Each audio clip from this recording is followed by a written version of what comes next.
Here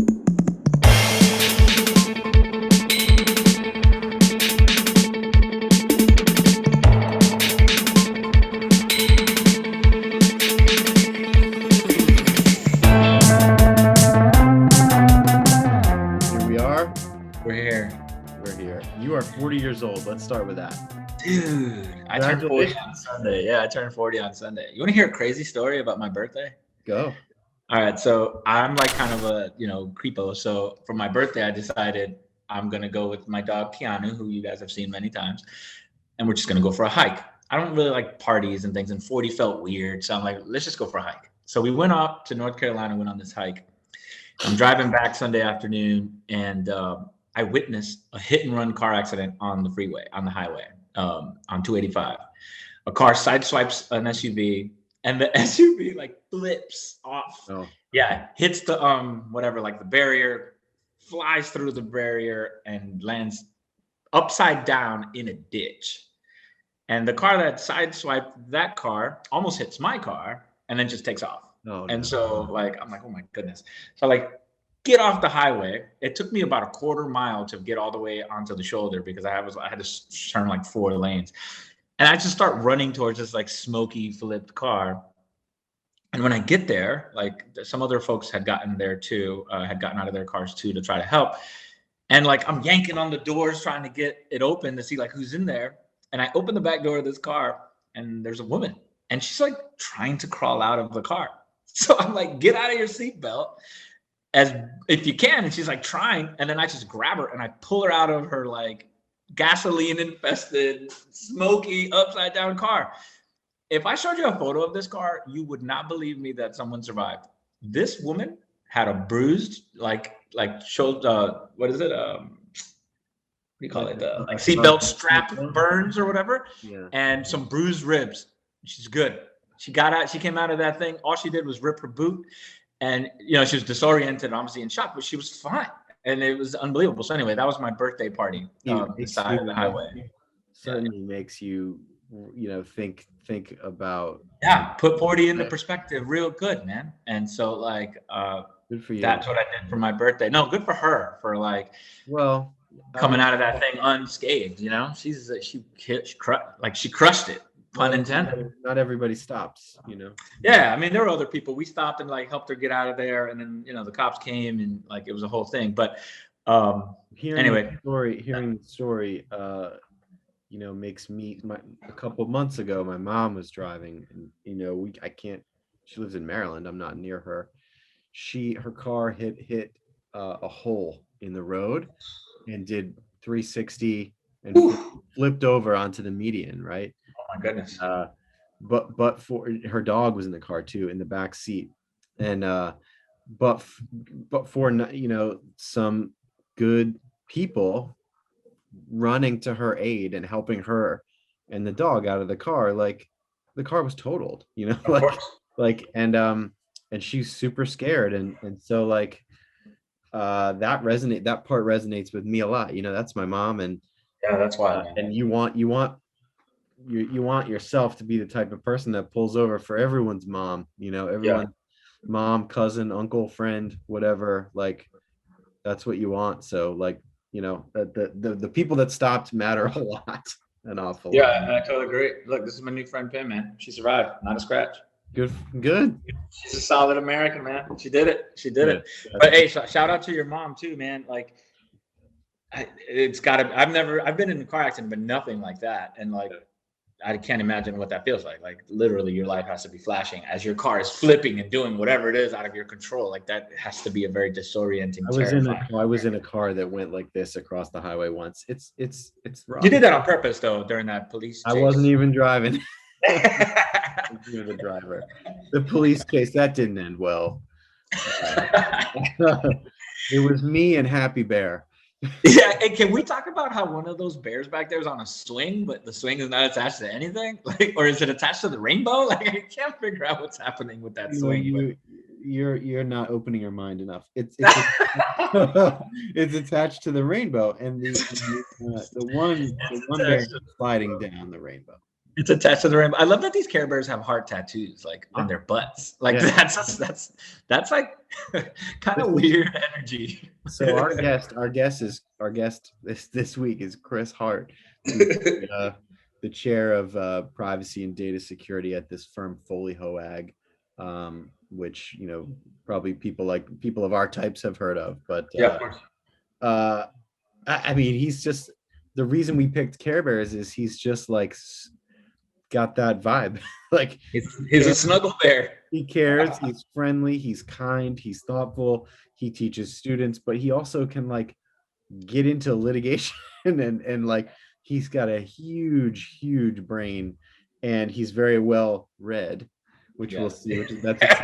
He lives in a library. But anyway, it was a great conversation with him. Well, that's dope, man. Let's get to it, man. On the rainbow. Slide down the rainbow. Yeah, let's slide down the rainbow. All right, here we are. The Care Bears episode with Chris Hart from Foley Hoag and his extensive leather-bound library behind him. The Library of Alexandria back there. It smells of rich mahogany. Good, man. Look at all that knowledge back there. Analog knowledge, man. Analog knowledge. It's kind of like being a prepper, It's like you get all your knowledge offline. And so like when there's the electron apocalypse and all the computer systems fry, you'll be good. Yeah, I never thought about it as being sort of like a knowledge prepper. Yeah, man, you're a knowledge prepper, man. But it's looking good. Not a bad way of looking at it. And the truth is, like, I really read better, retain better with analog, right? Yeah. Book, or I print out. Like, I'm killing trees all the time. Like I've got, I read cases or whatever the case may be, and I mark it up, and I've got old tattered copies of stuff, and I highlight it, and I just read better that way.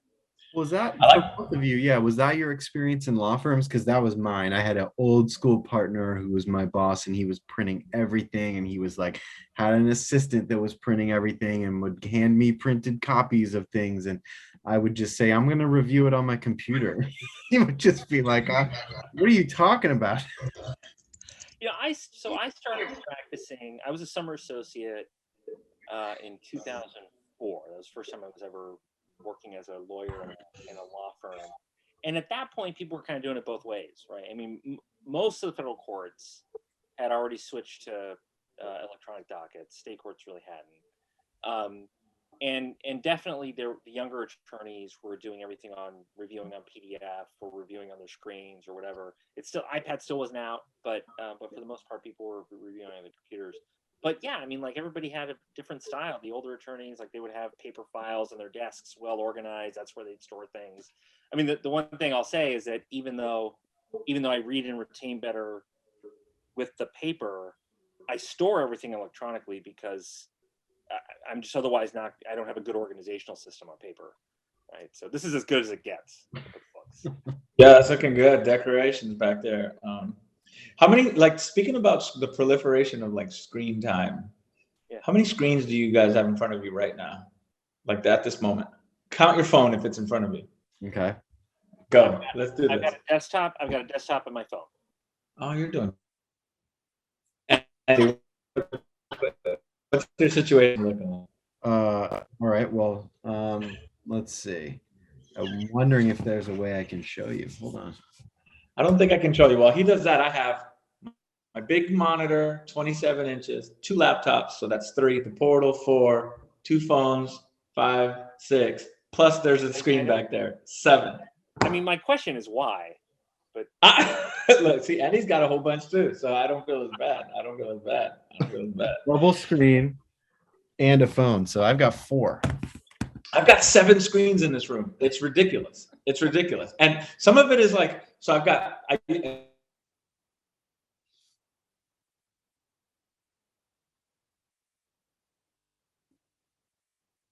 got my personal laptop where I do my all of this for work, and I've got the work phone, and then I've got the private personal phone. It's bad. Yeah, but it's a lot of screens. It is sensible in the sense of what you just described, right? Is you're separating devices based on the information that you're transmitting or using. Like, what's the purpose? Then that's a different device.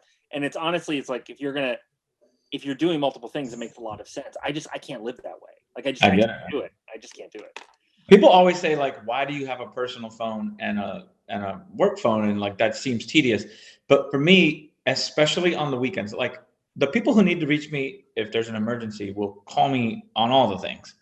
But like the routine stuff that could catch your attention on a Friday or a Saturday unnecessarily, that can wait till Monday, I try to like shield myself from that on the weekends. Obviously, if there's an emergency, I'll get tracked down. But if it's like hey, I didn't like what, like your feedback on this document, can you take a look? And I get that on a Saturday morning, I'm like, shit, now I gotta go look because I'm intrigued and all these things. So this phone, which, wow, it looks like crap, but this is my work phone.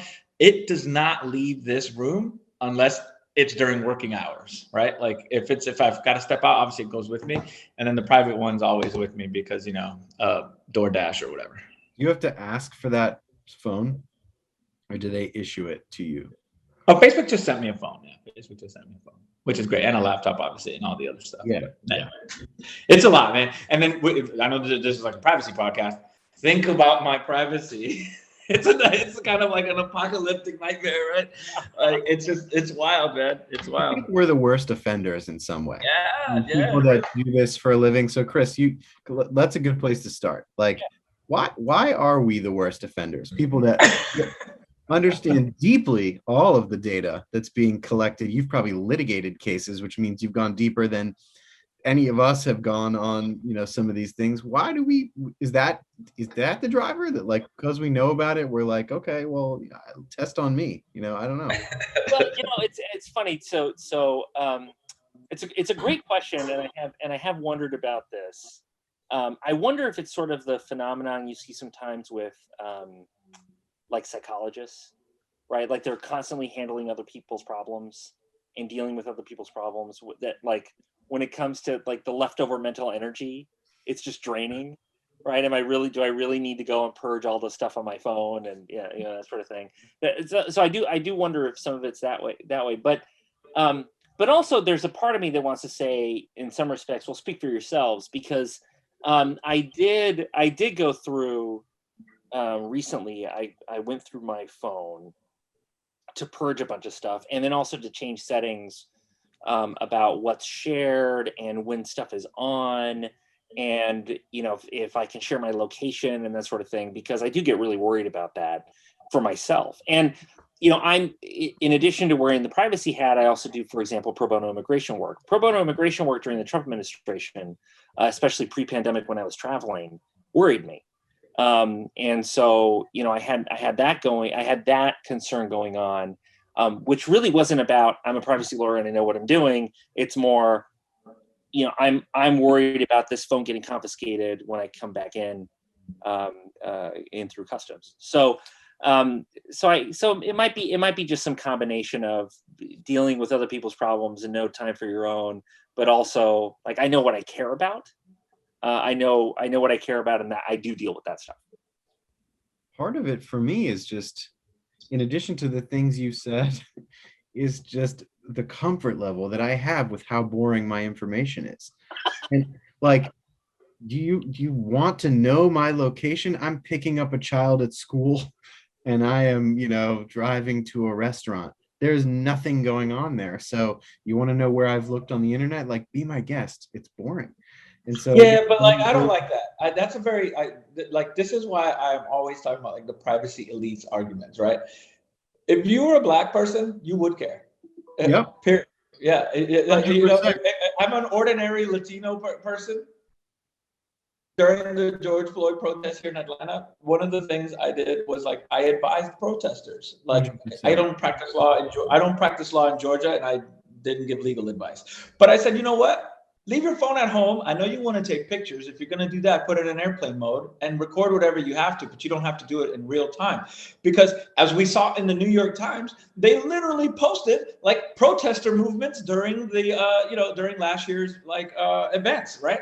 And so, like, do you really like, are you doing something legal? Yes. Well, most protesters, sure, are exercising their right to speech and to critique the government, which is inherent at their birth, according to our legal founding documents. And so they're exercising their right, but we know that information can be used against you. I mean, I like, that's scary to me, even though, like, to your point, like, when you look at it in the context of your mundane, ordinary life, and mine too, like, it doesn't seem that big a deal. But if I went every Saturday to the, political meeting for my Edge political group, like, that can be used. It will be used against me. Like, J. Edgar Hoover proved that you blackball people based on, like, where they went and who they hung out with. Like, that's not cool. It's a good call out, right? Add it to the list of things that privileged white people don't have the luxury. Don't have to worry about the luxury to not sometimes think about, right? Yeah. In this world. I think it's a really good point. The other thing I'll say is that we're lawyers, and we are hyper vigilant about the privileged and confidential information that's being transmitted in our devices, and that's mostly what I do on my devices, right? So that's that, and I'm very, very concerned about making sure that I'm properly encrypting certain kinds of information, or only using Box for certain kinds of things, or only using my email for other kinds of things, my work email.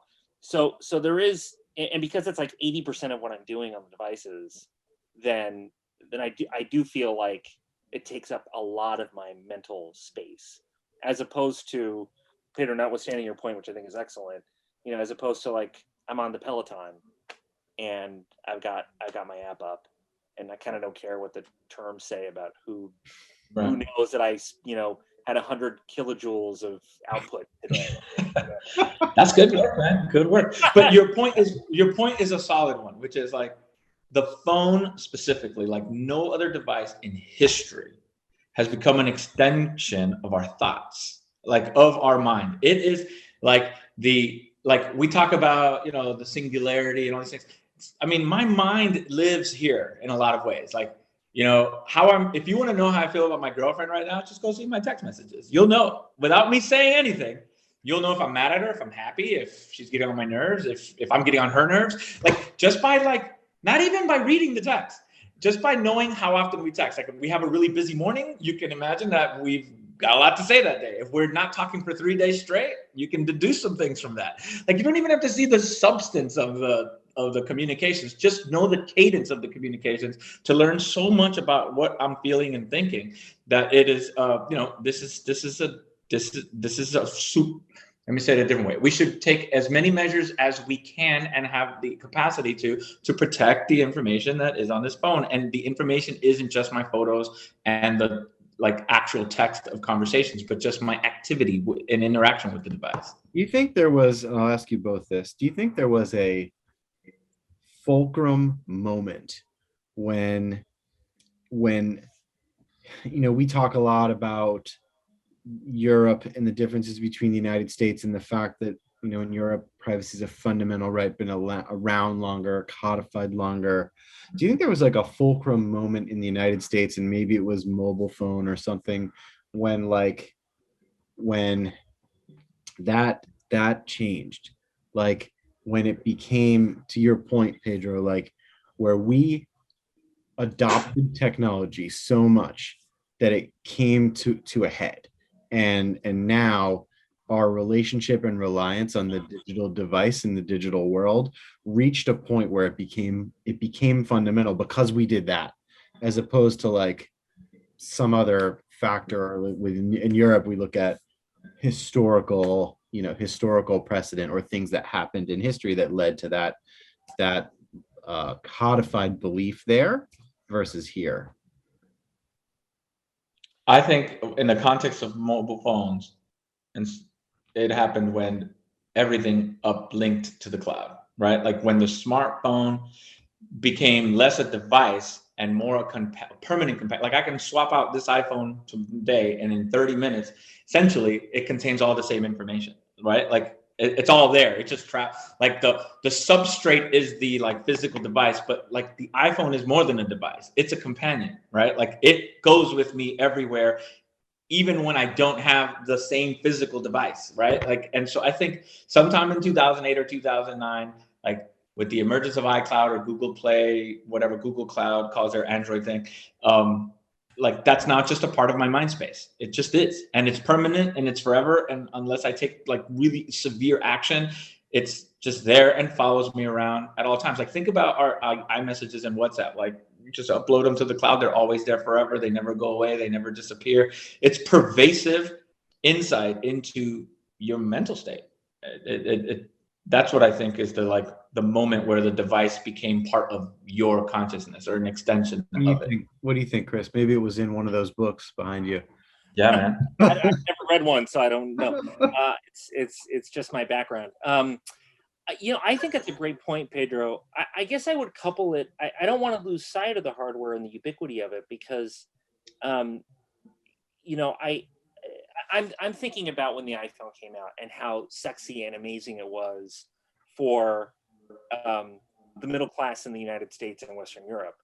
But once you had Android devices and you had cheap means of producing mobile devices globally, it's one thing for rich Americans to be able to access the cloud. It's another thing for everybody else around the world to access the cloud. So I wouldn't want to lose sight of it's a great point. How important it is to have cheap distribution of these devices for everyone. That's an excellent point. I think we are seeing the emergence of like low bandwidth app tech, right? Like Facebook, for example, is kind of a leader on this. I'm not here to like talk about Facebook's greatness, but like there's there's like Facebook Lite and Instagram Lite, and WhatsApp is designed for like low bandwidth communications. And other companies are doing the same stuff. So you're right. I think like most of the world hasn't had that moment, but I think they will. And then they're the rest of the world is the most at risk, right? Like that is the key. And I think, and this is why I think your point is such a good one, and it ties into what you were saying before about sort of what lens are we looking at these things through. These are also devices that can potentially perpetuate forms of discrimination, right?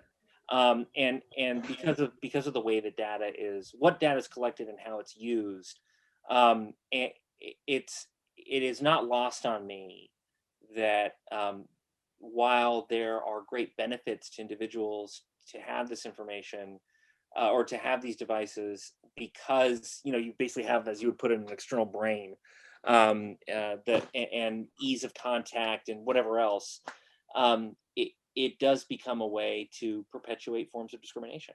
I think this is such a crucial.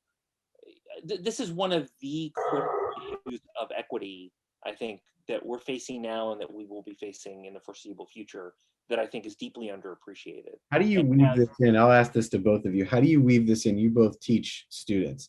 So how do you weave this concept in? If you do, I think you do.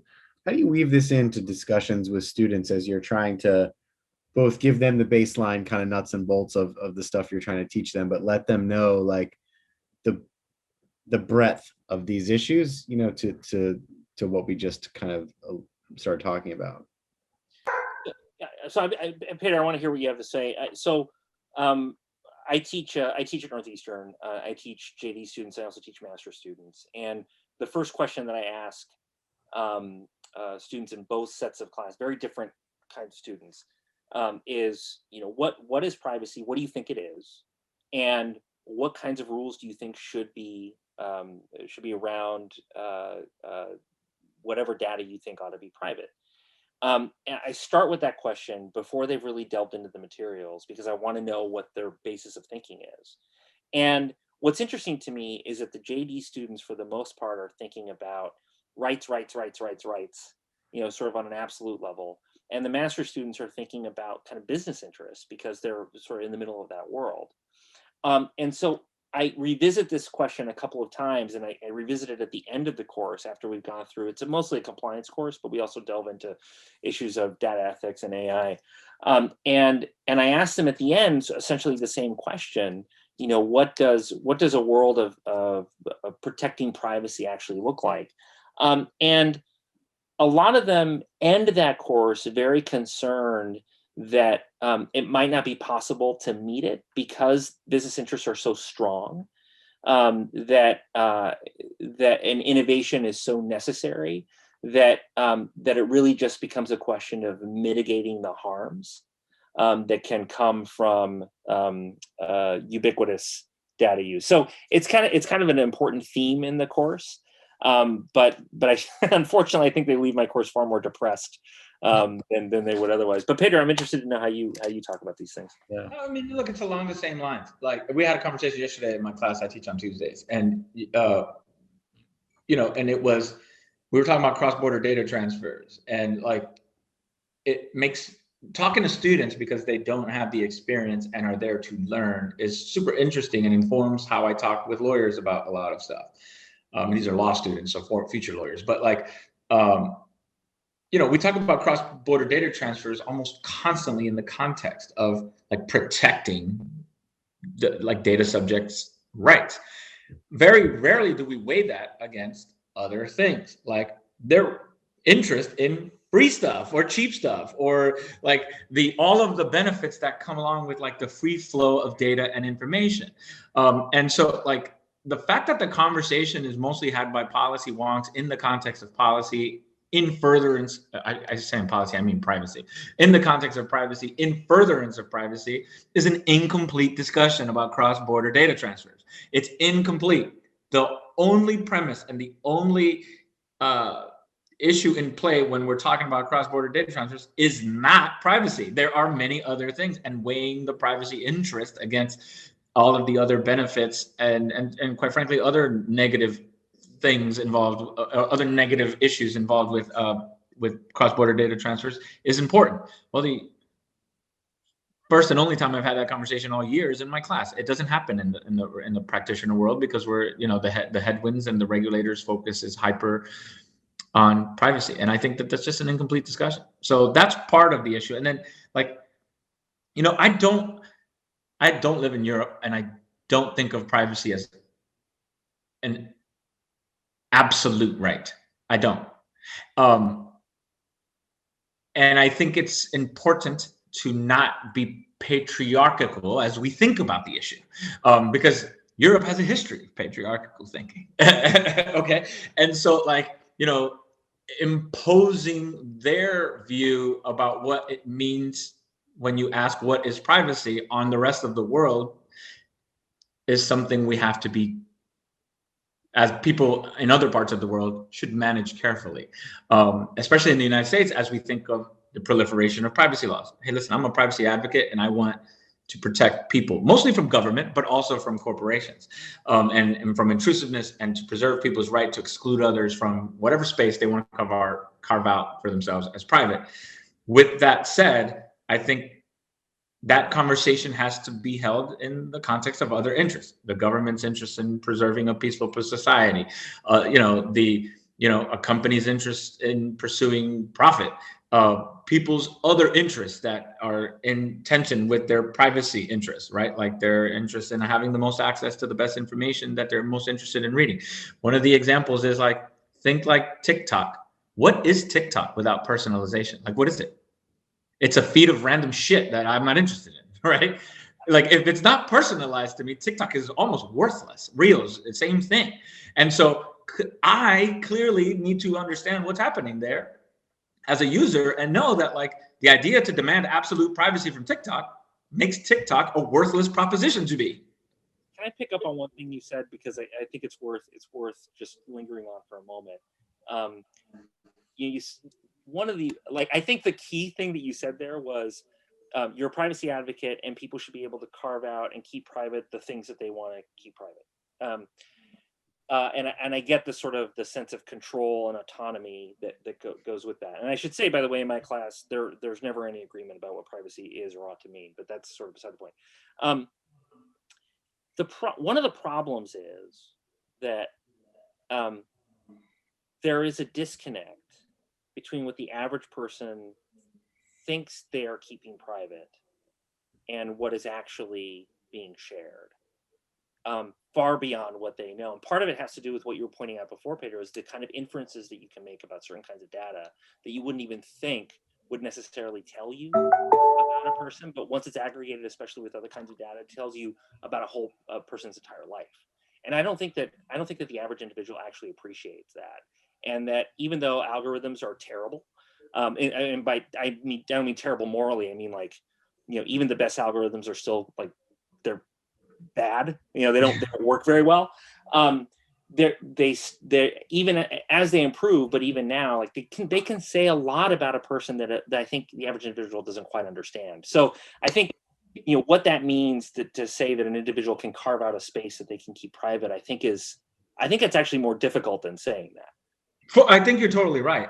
And I also think it's unrealistic and unreasonable to expect the average person to understand all of this. I don't think the way to solve for privacy protection is to put the burden on every person to be a privacy expert. That's not fair. Like, that's not the way to do this. That literally puts the burden on the people you're trying to protect themselves in a way that is too complicated for them to actually execute on it in a meaningful way, right?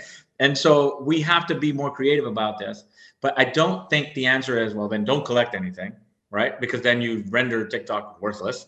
I don't think the answer is also, before you sign on to TikTok, spend 9 hours learning about algorithmic whatever, which is still going to be worthless because you're not an expert after 9 hours, and then be faced with 100 choices to opt in and out of different types of things depending on what your little sphere is, right? And so that doesn't mean I know what the solution is, but but I know what the solution should not be, which is like, stop all data collection. That doesn't make sense to me, even though you hear that ruminate out in the world. Companies should not be allowed to do this. Companies should not be allowed to do that. Well, those are two broad sweeping, for me, propositions for me. And then the other one is, well, people need to be informed and give consent. Shit, man. Like how do you do that? How do you do that in a way that's meaningful, and that, like, do people have to do this for every single app every single time? Or then some proponents will say, well, give them global opt-out options. Okay, but maybe I don't want to globally opt out. Maybe I don't want Facebook to know everything about me, but I do want my, I don't know, whatever, my sleep app or whatever it is to be able to do whatever it does, right? And so, like, global opt-outs don't work either. They're too broad of strokes. There's too many smart people involved for the solutions to be this simplistic, especially the ones that put the burden on the user. I just don't think that's fair. It's only going to get more complex over time. Yeah.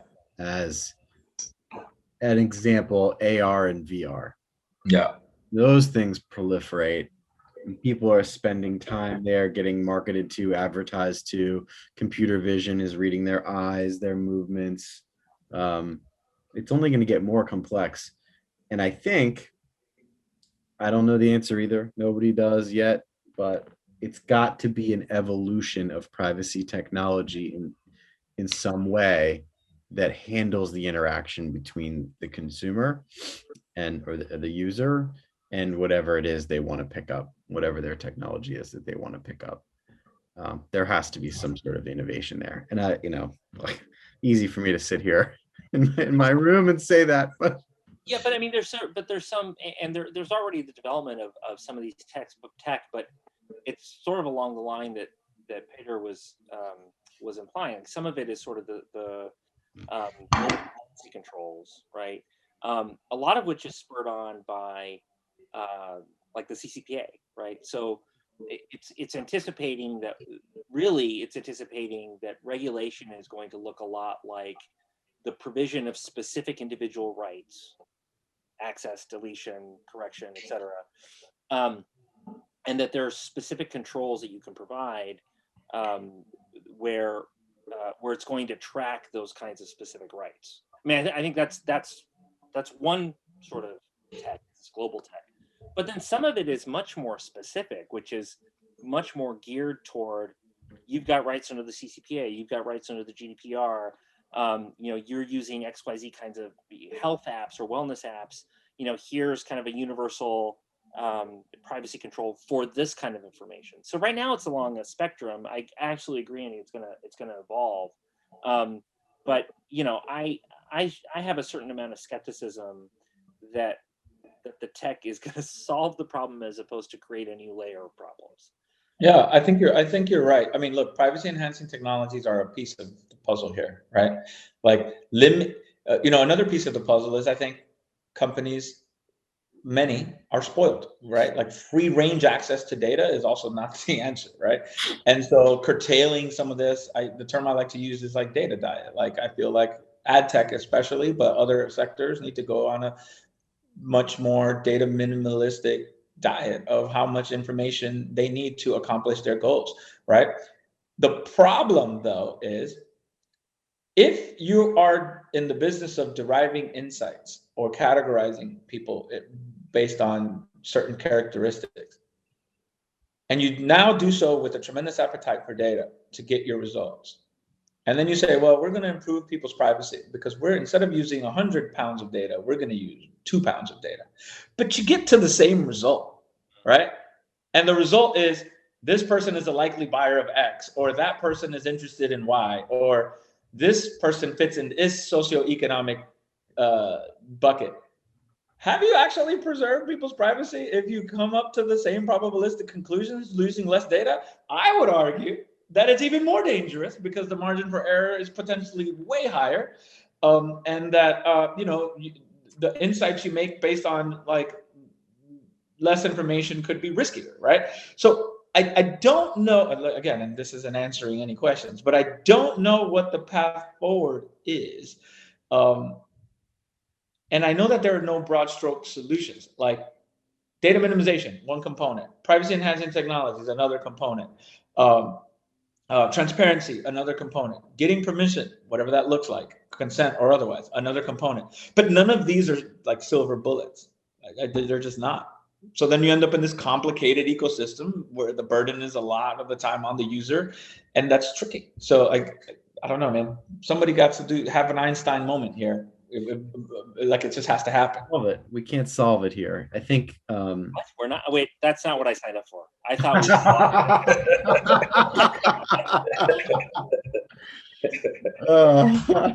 Well, maybe I was talking just to give one more example. Like I was talking to a really smart group of people the other day on Clubhouse, the new like social media app, and they were talking about autonomous vehicles. And somebody said, there's a lot of challenges with autonomous driving, including privacy, right? All the data collection that the vehicles do and all this other stuff. But one of the points that somebody made, this is an engineer, said, look, all the challenges people raise, the ethics of like autonomous decision making with vehicles that have lethal implications and all the stuff that everyone's heard about. He says, look, the thing that makes it really hard to deploy autonomous vehicles is that the infrastructure for vehicles is built for human eyesight, not self-driving cars. And so the amount of chaos that the ecosystem can create when like cars that are designed to operate one way are operating on a substrate, like the transportation infrastructure that's designed for a different type of driving, is problematic. And I think in privacy, we have some of the same things. Like, tech companies especially, but just companies in general, like developed this tremendous appetite for data in the early 2000s, executed on it, and now these rules are being imposed, but the internet infrastructure is not designed for any of this. It's not designed for any of this. And so like, how do you operate the cloud in a world where like there's like balkanization and data localization rules? Like, how does that work, right? And so we it's the same problem for us that I think the gentleman highlighted for autonomous vehicles, which is we're creating regulatory infrastructure on top of like technological infrastructure, and there's an incompatibility there. But we can't like rebuild the internet tomorrow. That when I say we, I mean the world. Like it's just not. How do we do that? No, or ever. And I want to go back to and I have a question for you, Andy, that I don't want to forget. But remind me of it. I want to go back to what you were saying about let's apply what are basically like fair information principles, right? Like principles from 1973 that are still with us and they're going to be with us forever, right? To algorithms. The fundamental problem that you're pointing to, Pedro, there is that we're sort of accepting a world in which AI technologies create their own realities, and And that's fundamentally where we're going. And then it's a question of like, how much data are we going to allow those for that reality to be created without dealing with this central issue of, should we be letting AI technologies create realities, right? Create their own realities. I just don't think we're facing that right now as a fundamental issue. Andy, here's my question. This video is going to start with you having a Care Bears background. Yeah. You then took off. I think it's going to require some explanation. Okay. Yeah, man. But the Care Bears back. What happened here? Well, I took it off to show you all my screen setup. So I didn't know if there was a good time to bring it back, but now that you I've invited it. Can you guys? I haven't watched the Care Bears in many years. I know I got to get my game back up on Care Bears. But are they like genderless? I don't remember. Do the Care Bears have gender? So Chris and I have kids around the same age. I have a 7 and 5-year-old. We don't watch a lot of Care Bears, but there was a Netflix reboot. Really? Of the kid, they rebooted it, of course. Yeah, check this out. In this one, the Care Bears are a motorcycle gang. Are they a genderless motorcycle gang? I think the intent is genderless. Yeah, I mean that was my perception. Is they're just like gender neutral, I guess. I don't know what the right term is. Yeah, one's happy, one's friendly. they're cool. They're just cool. They're just cool. They're just cool. How progressive are the Care Bears, man? Like that's dope. I don't know. Cool. I don't know, and I'm kind of afraid to find out how unprogressive they were. That's right. That's right. I'm sure if I Googled, are the Care Bears racist, I'd get an education immediately. Because I don't remember their accents, but I definitely don't remember the Cuban Care Bear. I don't remember. Okay, so this is something I want to get to. So speaking of Care Bears and being friendly and kind, I want to ask Chris this question. Why is Duke basketball perceived as evil? They're put into the same category as the Yankees in this evil empire, Star Wars villain, like, and I think the easy answer is just to say because they win a lot, but like that's not the easy answer, right? There's got to be another reason. Well, Christian Leitner. What's that? Christian Leitner. I'm interested also in your experience while you were there. You know, I mean, you were there. Yeah, I was there for law school. I was there 2002, 2005, and you're right. It's the Yankees and the others, frankly, the Patriots. Yeah, that's right. It is kind of hard to escape they always win, but there's also like Duke's not a scrappy team, right? The Pats aren't scrappy. The Yankees aren't scrappy. The Yankees are the highest that have the highest payroll in major leagues, and they have forever. The Pats have Robert Kraft and Bill Belichick and Tom Brady. Like, it's just an embarrassment of riches. You know, if you had a team, I don't know what the analog would be, but basically, like if the Browns somehow scraped it together for 20 years, I don't know that people would hate the Browns. But it's, and Duke's and let's talk about reality, okay, like that. That's the thing. Like when you it's hard. So look, on the trying to let me make a different. The point Chris is trying to make with a better example. Nobody hates the San Antonio Spurs, and they are balling basketball team, right? That's interesting. Nobody hates the San Antonio Spurs, and they kick ass all day. And you know why people hate the Yankees and Duke and the Patriots and the Cowboys who don't win? Because they're cocky. That's why people hate those teams. Interesting. So I was gonna.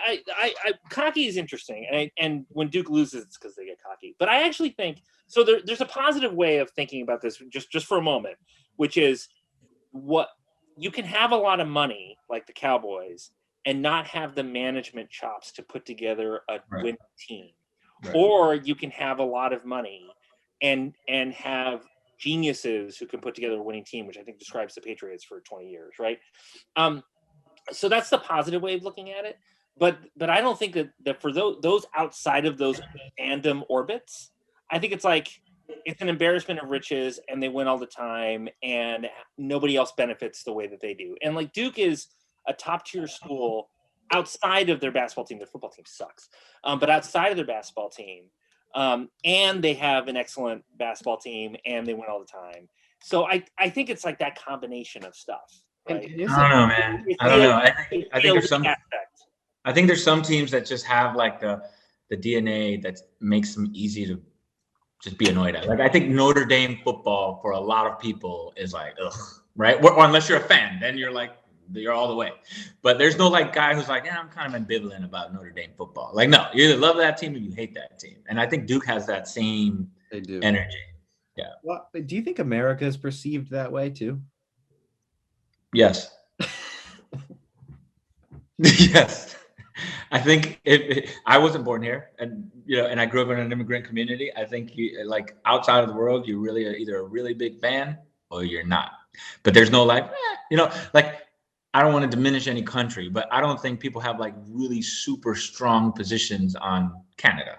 Like I'm not critiquing Canada, but like Canada's just kind of there. We know they're like kind of a nice actor, and for the most part, like there isn't like a lot of hate towards Canada, and there isn't a lot of like adulation towards Canada. But the U.S., I think it's one or the other most of the time. I hesitated because I really haven't stopped to think about the post-Trump world, what America looks like to the rest of the world now. But setting that aside, I think one of the reasons that Pitt is right is that, and this is unlike sports teams, there is no getting outside of U.S. influence wherever you are in the world. Yeah, cannot escape it. In whatever form it may be, cultural, financial, military, it doesn't matter. The U.S. looms large wherever you are in the world, and I think that has to be a major factor in how people think about the U.S. I think that's right, and I would say like there's strong opinions on both sides. There's a lot of like adoration and admiration of the United States all over the world, but there's also a lot of the other side. So I think Duke generally, though, unless you went there, you hate that place. No, I'm just kidding. I went to Florida, man. So like, I went to a big sports school, and Florida, I think actually has some of that too. Like you either love the University of Florida or you're just kind of like, I don't know. I don't know. We're good at a lot of sports, though. I'll just put that out there. I do that, and I don't have, and I'm kind of, okay, that's nice. No. Do you guys think so? Chris and I are both in Boston. Do you guys think Boston cream pie, or I'll even put the donut in there?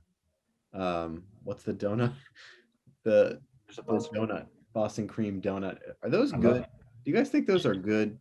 Are those good things for Boston to attach itself to? I'm going to answer this. But before I answer it, I'm going to give you back a little more background about myself. I'm originally from San Diego. Oh, okay. I was born and raised and didn't come out to Boston until I was 18.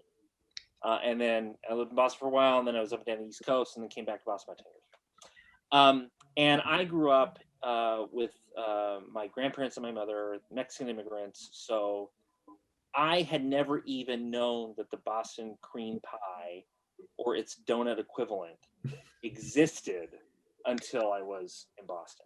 Yeah. And it is the most disgusting thing that I've ever put my lips to. So I can't stand it. Strong stance. So it's the Duke of Donuts. Well, no. Shout out to Duke, man. Shout out to Duke. I got a lot of good friends with the Duke. It's not the Duke of Donuts because it's not, because to Chris's point, it's not ubiquitous. It's this like offshoot donut and pie that like some sector of the East Coast thinks is really delicious. And I got to be honest, like I just like apple pie is so much better. Like if I'm having a pie, a honey glazed donut is delicious. Way like better. you see that Simpsons episode where Homer's like in hell and he's just being donuts and he just wants more? That's me in the honey glazed donut. Like I love honey glazed donuts. I can never like the cream is just gross. If it was right, if it was just a donut with chocolate on it without anything inside, mwah. Yeah. I was like, what's that cream? It's weird because I actually kind of like it, but I like creamy food. Like it's just it's like exactly what I want. But it's really decadent and overindulgent. But I bite into. Interesting, right? It's interesting, right? It's the combo. Like pastry cream is delicious, And in Boston, the North End has these pastry shops, which are amazing, right? So go there, get something that has pastry, cream, and chocolate there. Cannoli. Then you're talking my language. But for some reason, Cannoli. the combo's bad. Cannoli is the vibe. Like cannoli is the vibe. Cannolis are the vibe. We should end there. We should end there. Cannoli is the vibe. No, wait, no, we can't end there. We can't. Because like I leave it to me to be the guy who comes to Boston's defense because I hate all Boston sports teams, including the Celtics, who we haven't discussed, who I am not a fan of. But man, clam chowder, like that is the signature thing of when I think of Boston, and like that's good. My favorite. I mean, a good clam chowder, but one of my favorite things to do in going to Fenway Park if it's either April or October is to get a clam chowder. Oh God, now we're talking. See, we can end on that note. We got to end on a positive, man. Clam chowder is delicious. Clam chowder is good. All right, Chris. Thanks for joining us. You've got a lot of reading to do behind you. Hey, start from the go. top. Yeah, and then let us know when you're done. Yeah, I'm sure. When I'm done, we'll have another conversation. I'll let you know how it went. That's right. Thanks for having me on. It was great talking to you. Yeah, bro. All right, you could log off. We do like a 2-minute intro afterwards, but that was awesome. Thank you. Later, man. Good to see you. Conversation. See you guys. Bye. Good to see you, buddy.